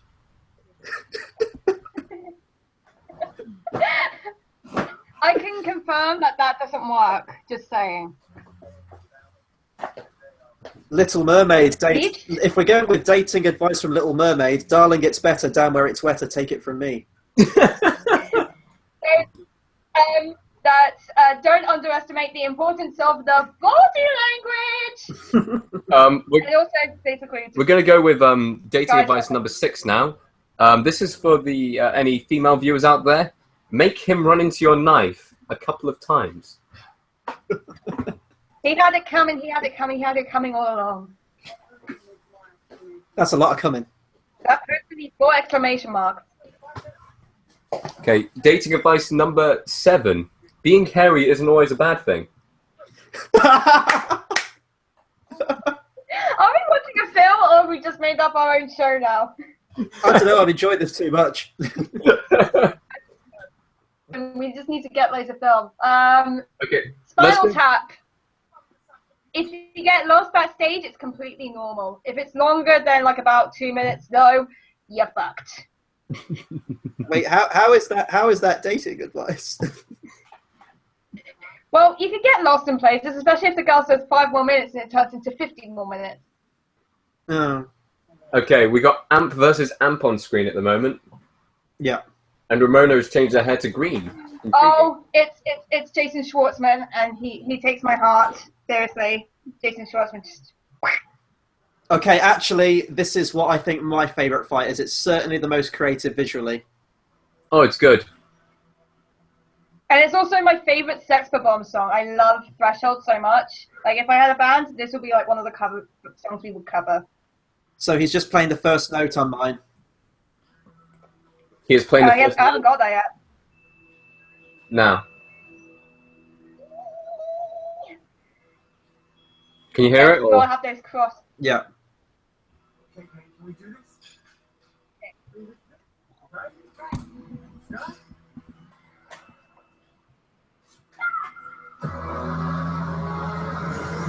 I think you're a bit behind me, Tate.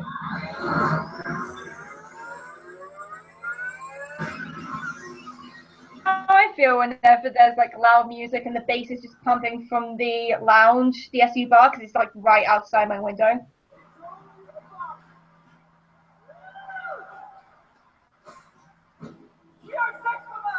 Well, we're here to make you think about death and get sad and stuff. I think this is the best song they play. This is. I'm just going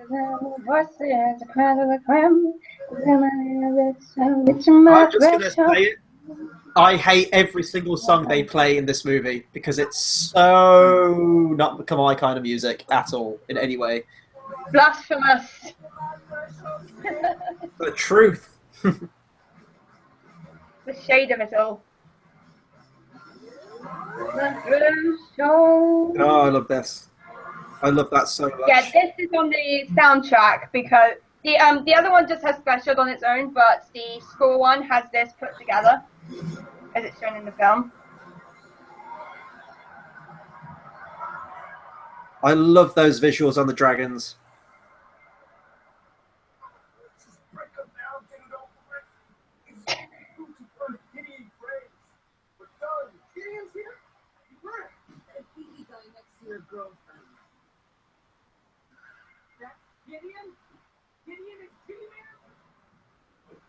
You only just got it now? How does she set up the bit quickly? That's what I want to know, because it takes like about an hour, I swear. Well, from my experience, anyway. World.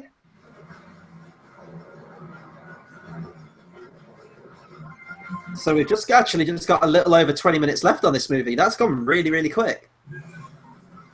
Well, this movie is just amazing, so the time goes quickly. What do you expect? These visual effects are so awesome, though. Yeah. It's like a full-on kaiju battle is happening. So much life.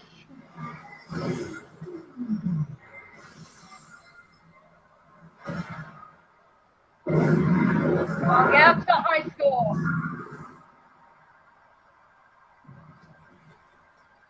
It's actually about this movie as well. I mean, it did lose quite a lot of money at the box office. It took in 47.7 million. It's become a cult classic. It has become a cult classic, yeah, and it did well on home release as well. That's because it's just so awesome. It's gone down in the essential films to watch as a teen kind of thing. But I mean, if we're going with superhero films that are to do with teenagers and have a very creative visual style, a movie from the same year, which I think is way better than this, in my personal opinion, is Kick-Ass. Kick-Ass is good. Were they out the same year? Hmm? Were they out the same year? Yeah, 2010. No, I think I think Kick-Ass was 2009 and this was 2010. No, Kick-Ass was the same year as Toy Story 3 and Inception, because I only had 3 favourite films from that year. Oh, yeah. I actually saw Toy Story 3 before it was released in the UK, because I was in Massachusetts at the time. Mm-hmm. I'm on 10% battery, so I'm going to have to get my charger, guys. So just for a second, you continue the stream without me. Yeah, sure. We've got Ramona. What are we going to do without Chris? Everything. We've got Ramona completely rejecting Scott right now, and Scott looking really Jason sad. Schwartzman! He takes my heart and just nails it on the wall. I'm sorry, but he is Honestly. just every single, what's it called? Director's name. I have in my head. Edgar Wright! No, the other one. The other director who he's in almost every single film of. He is in every single film almost by Wes Anderson. Oh, yeah.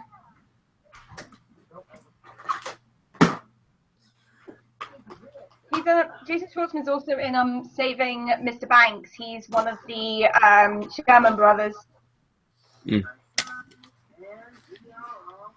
All right, guys, we are back in business. Awesome. I think we managed to keep it alive even with you gone, Chris. And Ramona is just getting into a limousine on mine. Yep. Huh? I'm in lesbians with you. You wish you were in the I love limousine that with her. We all know that, Chris. Oh, hell yeah. Mm. Mm. Yeah, you can go with Mary and I can go with Jason. That's how it works.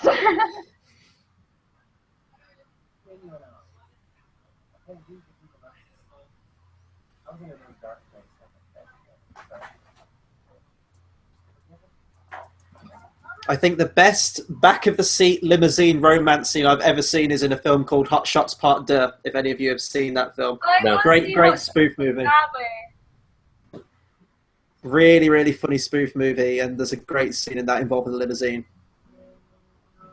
Basically, you're saying how much you didn't like the music in this. It's all by Beck. Like all the songs for Sex Bomb. They're all Beck. You say that like I know who that is. You don't know who Beck is? Nope. This is an Jesus. 80s person that's just trapped there. I wish I was as sheltered as you, honestly. He won Best Album at the Grammys, like I think last year or 2 years ago. And well, I won't know. I don't. Dude, I don't listen to modern music. Dude, you know some of his songs. I can guarantee it. Like, I probably have heard them, but I don't know him by name. I'm a loser, baby. So what? See, your head immediately turned. No, I've never heard that song. Definitely better than Beyonce and Kanye. And Tate, I don't know if that's your rendition or if that's the tone he sings that song, but that song sounds absolutely just enthralling, just beginning to end. It really does. Oh dear, oh dear, oh dear. Has this ever happened to you, Chris, where you've walked in on someone and they've asked you to turn off the light? It has not. Ooh. Not yet. Cool. Naomi? That happened to me. Well, I only have one bed. I wasn't here during the noughties. I would seriously be questioning my friendship with them. True. Doing the noughties. That's the first time I've heard it called that. Fuck off! Are we on the playground?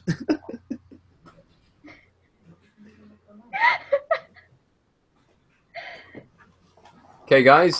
Cinema Savvy relationship tip number 8. Don't forget your hat. Hat on the I have door. like 3 hats: a beanie, a usual hat, and then a llama hat. Yeah. Dating tip 3: appreciate the llama hat, because the llama hat is amazing. For that one, it's hat under the door, whip in the bedroom. Amen to that. Or This is a very... It's the whole. Go on. It's the whole Why item does you're it say going so much for. about us, isn't it? It's the item you're going for on a thing, and you got to change the weight over. Yeah. So this on this live stream tonight, this is a very strange look into all of our personal relationship psyches, isn't it? I mean, Michael hasn't Maybe we returned should yet, have one with- so we don't know what's No. going on. Michael was here, and then he decided he wanted to go tap dancing instead. I've never seen any action, so what can I say? Oh, that does sound like amazing acoustics. Can we actually like really nice places that I want? Jackrabbit Slim's like I want that as an actual diner place, and I want an actual Chaos Theatre somewhere. Okay, can you guys tell me when he's tying his shoelaces? He is Wristbands. now tying his shoelaces. Okay. It's just a bit so slow and it's just beautiful. So we're kind of coming up to the last 10 minutes of the movie now, including credits. Oh, Wait, 20 what? minutes, sorry. 20 minutes. 20 minutes, That's yeah. 20 minutes. 7. What's the password? Is that you?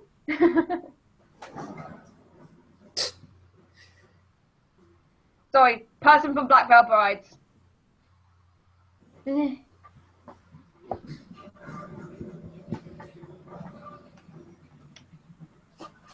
Actually, film Okay, that's guys. coming out soon. I have no idea when the release date is, but I'm keeping up to date with the people. At the moment, Sex Bomb are playing in the Chaos Theatre, and Scott has just booked in. Yeah. Um, I was telling you about American Satan, which is it's got Samuel Tarly from Game of Thrones. It's got Malcolm McDowell, and it's got like a load of musicians in. So like Ben Bruce from Asking Alexandria and Andy Biersack from Black Veil Brides. And I'm really hyped for it. I'm just still waiting to hear when it's actually coming out. Because they're in last time I heard. I just want to say that what's the name of the guy? Gideon. yeah. Is literally just has absolute life goals right now, sitting on top a pyramid in what looks like one of the comfiest chairs I've ever seen, with a pimp cane, with Mary Elizabeth Winstead at his side, in a black dress with a choker. Just saying, that sounds pretty good right now. Is that your dream, Chris?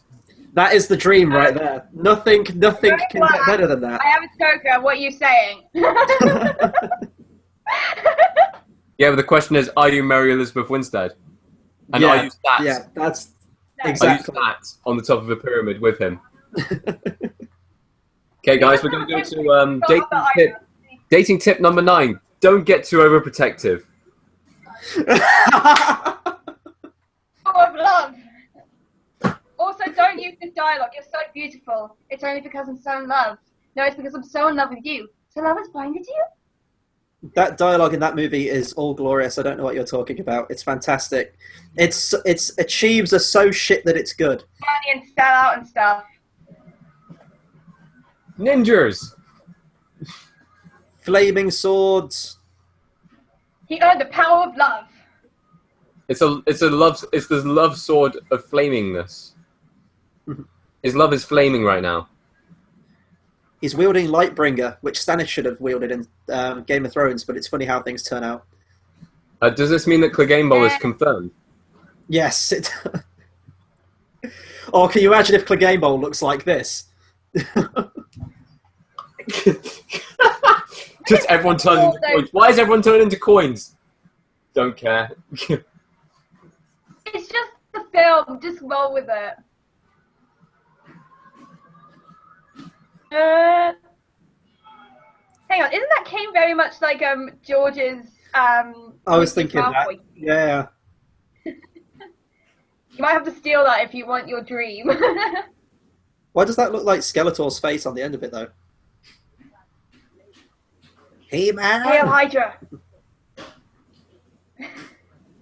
Funny, because I know what you're talking about. No, you were talking about Red Skull. I'm talking about Skeletor from He-Man. Yeah, I know what you were talking about when you said Red Skeletor.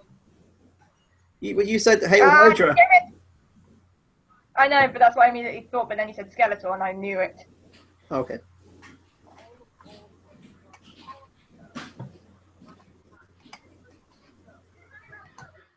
Oh, fuck you, Knives.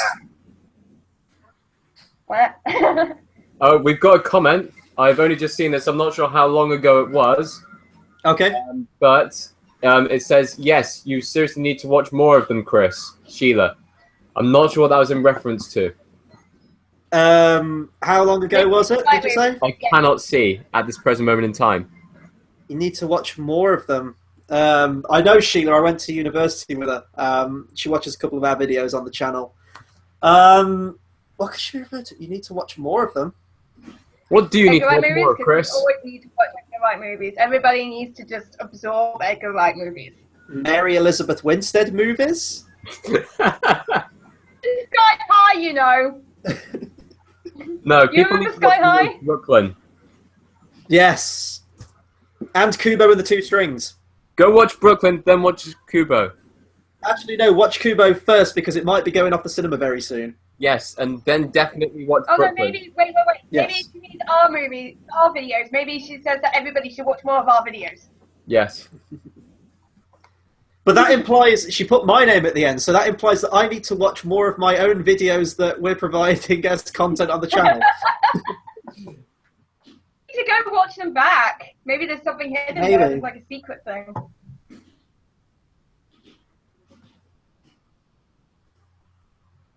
Scott, you cheated on both of them. Don't be ridiculous. The Lannisters send their regards. As you said that, that just then happened. You are such perfect timing there, Chris. Game over. Do any of you have like a good video game memory of like the most disheartening game over screen to any video game that you can remember? There's this game Yes. that I have called Hype the Time Quest. It's a Playmobil game, but it's basically like Dark Souls mixed in with like. Okay, so I recently went back through the same game because I did play it as soon as it came out, and it touched me emotionally, and the ending just got me, and that is BioShock Infinite. BioShock Infinite might just be one of the best I'm talking games. about the game over thing. So in Hype the Time Quest, if you lose your life, you turn back into a statue because that's the game, and it goes into a screen which says game over with flames with the villain, and it has the scariest. Seriously gave me nightmares when I was a kid, and that game is A+. It still freaks the fuck out of me. Playmobil, Nah, what the hell? seriously. It's when Ubisoft were good. So The BioShock Infinite ending sticks with me. It really does. I haven't played it myself. It's definitely on my list of ones to play. There's a lot of video games I haven't played in the last couple of I years. love it. I need to get through the what's it called? Game of Thrones. Why did they put a chip behind her head? Oh, the Telltale game. Yeah. I'm 3 episodes into that. That's solid. I'd like to complete the rest of that. I need to get through them. I need to start them, to be honest. I'll probably start it tomorrow. I haven't really got any new games recently, but that's because I only have the newest console that I have is probably a PS4, so a PS3 even. PC Gamer What for console? Life. Oh, PC. Okay. PC Master Race. PS2 babe forever. I love Okay, my so- PS2. Going back to the movie, he's just one-upped. Yeah, no, he hasn't got that. He's just, I'm so alone. So I'm holding a NES, original NES. Give me. Oh, Give it to me wow. now. Really good, goddamn condition. Yes, times 2, everything. It has been used a grand total of 1 time about 30 years ago. My gaming investment lies in the attic, a unboxed, brand new Dreamcast, which I got when it came out and I never opened it. I don't know how much it's worth. I never played it. I've also got an unopened copy of the original Donkey Kong for that. Yeah. Oh, now that would be worth something. Young, yeah. And a half-opened, because the person who used to own it, I don't know why they half-opened the packet, then never fully opened it, version of Super Mario Bros. 3. Am I the only one watching the movie at the moment? I'm watching the movie. I'm just talking video games. He's doing So it he's for just the got the- power he's got of the- himself. Which I think is an important No. lesson to learn, folks. Yeah. Just saying. There is a moral to this story. And his stats go up because of it. Self-respect Yeah. is higher stats than love. Just saying. Absolutely. Thanks, Papa. Let's go, Pilgrim. Kick you off, Nathan.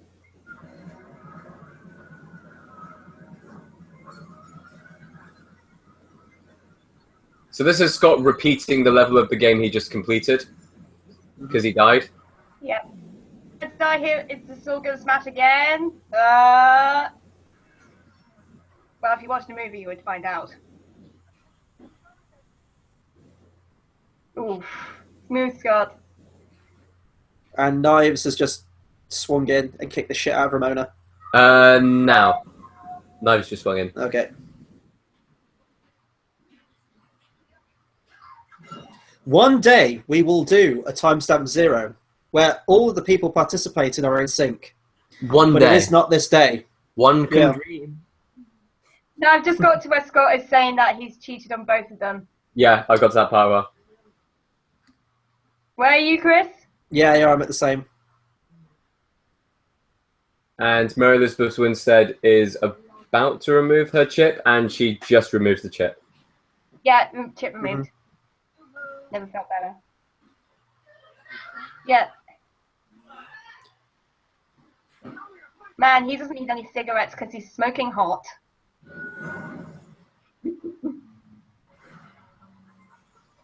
But do you know what's better than self-respect? Apparently, whatever sword he just picked up, offense. Offense. Someone needs to add Jewel of the Fates over this fight.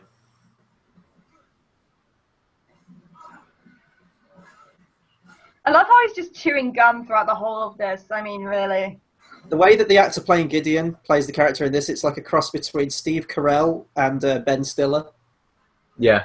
Jason Schwartzman is just amazing. He's just...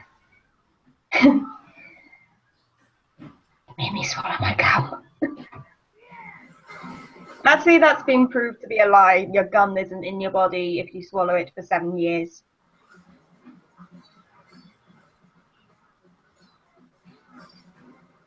Fact checking with Cinema Savvy.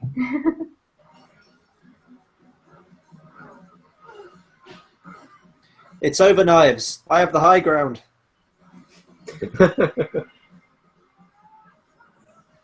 Oh, on the face.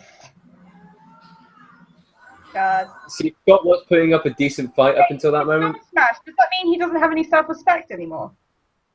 No. It's shaken.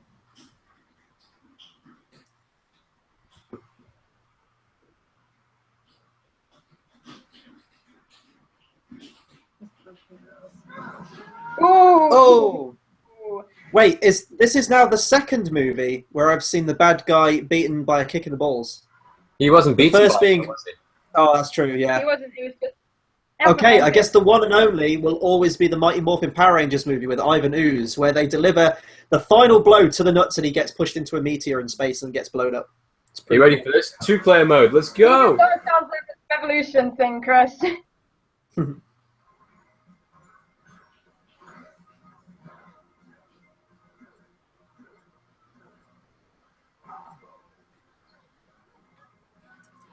All about those combos. I just love Knives' scarf, by the way. I was just looking at that scarf. Why does it look like the Beetlejuice snake? Because it's white and black. I know, but I'm just expecting like Michael Keaton's head at the end of it. Well, claymation. Yeah. Not With complete filmation. donut chair. Should be brought back, by the way. Can we stop relying so much on CGI? Like, have a mixture of both. Claymation's awesome. Yeah. Well, I live near Bristol, so that's the home of Aardman. Mm.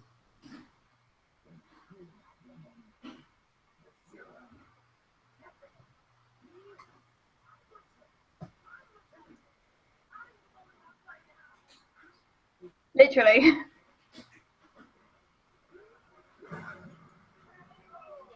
KO. Oh, that is a much better and much more satisfying, like, disintegration slowly than Voldemort in Deathly Hallows.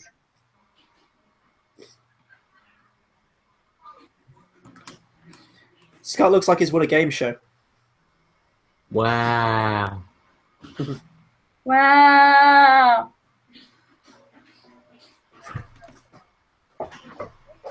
Pick up the coins. Those ideal. Well, there's 7 million coins there. So, Yeah. How much Looks are like those people- coins? Are they like 1 piece, 2 piece, 5p, or whatever? no, they're Canadian, so they'll all be loonies. See, I know coin currencies across the world. a boot. Eh? I'm offending every Canadian now. Yeah. There goes our Canadian fan base. Now, here is something I'd like to talk about in a second. Because this is Nager Scott, right? Mm-hmm. Now, Scott. as we move towards the end of the film, in the next scene, like, we find out the result of this battle, obviously, but the theory behind this is that Scott Pilgrim, the original one, is the evil one, and therefore that's why his Nager Scott is so nice. Mm. Now, here's the thing. Throughout the entire film, you've got Scott cheating on 2 people and going around beating up people just so he can stay with this one girl. Is that really something that a good guy would do? Maybe not. Which is why Nager Scott, being the opposite of him, is so nice and so welcoming. Mm. That's because that even at the end of this movie, you're not really left with the fact that Scott is still wholeheartedly good. Like there's still that doubt to it. Yeah. Because and especially with the ending with Ramona, which is the obvious option, which he does in the alternate ending, he chooses Ramona. Yeah. But I like that ending. I think that's a lot more believable. Yeah, Well, instead of having to...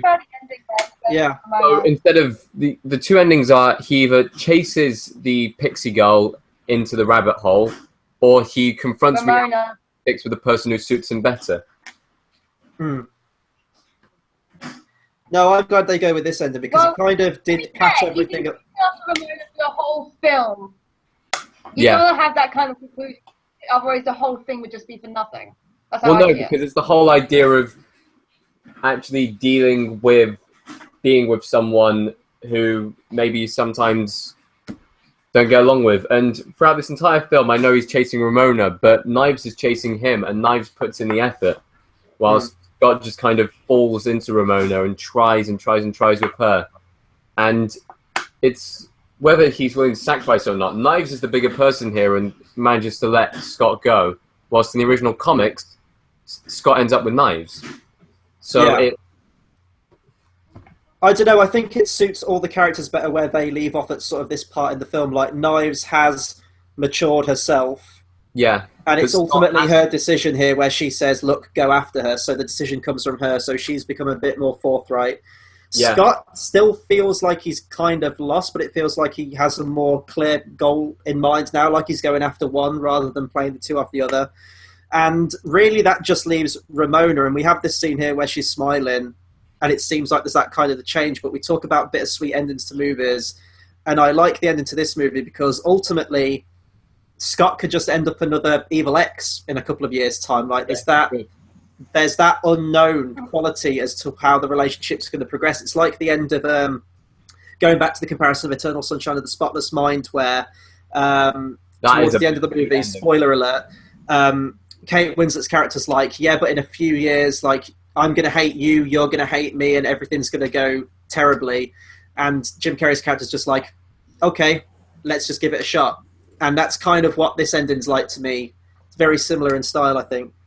But I've just hit the credits now. Same. The credits as well. I still love that movie. We've got 2 minutes on the credits. I'm pretty sure that they screen test both of the endings, and I think in the end they did go with that ending because people preferred it. But it would have been interesting to see the original book ending like as the actual version of the film instead of having it as like the alternate ending in the extras. I just think it would have been really interesting to see how that changed the dynamics of each of the characters throughout the film. I'm sure someone's done a fan edit on the internet with and included the changed ending. It'd definitely be an interesting experiment and viewing experience, I think, because it would definitely, well, it's a changed ending. Of course, it would leave you with a different impact at the end of it. But yeah, no, I think I'm definitely going to have to watch this one again on my own with the sound on so I can hear it again, because I definitely enjoyed it a lot more watching it with you two this time. Picked up on a lot of stuff that I didn't the first time. But again, it's not one of those, like, this wouldn't be on my favourite films of all time list or anything like that, but it is a unique watch, and it is very different to a lot of the stuff that comes out alongside it. So if there's anything else you'd like to talk about the films, if not, Chris, you need to think of 5 horror films, or we need to come up with one horror film each, whatever we're going with. I don't mind coming up with 5. I mean, we've already talked about John Carpenter's The Thing. I think that was episode 3 with us, Tate. Yeah. So I can't put that on the list again. But no, I can think of another 5. Probably not on this call now. I know for a fact that The Shining will be one I pick. And thinking of other horror films, I'm going to have to think on the other ones. But The Shining will definitely be up there. Okay, that is fine. Is there anything else that you guys want to talk about this movie? Naomi? I did actually watch this a few weeks before I came to uni with my dad, and he loves it the same amount as I do. In fact, like, most of my family do love this movie, and it's really interesting because I'm pretty much the film geek. So it's really interesting.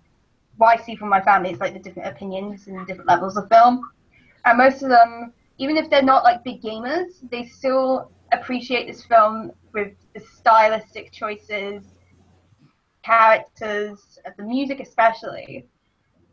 And it's something that I do love with all Edgar Wright movies, that he just knows like what kind of music to balance it out. Like a lot of Hot Buzz's soundtrack uses a lot of extra music, like because Tarantino has a thing where he just plays stuff, and if he goes, oh yeah, I like that, he puts it in a film.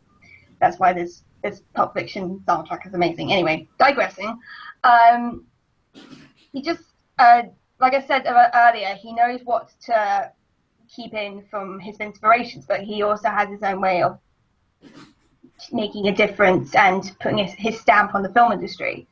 And it's really nice to see it, especially with an adaptation, because I know adaptations can be hit or miss, that he really wanted to work hard with the original author and just made sure that it was to his style, that all his inputs were there, and it's just why I love this film so much.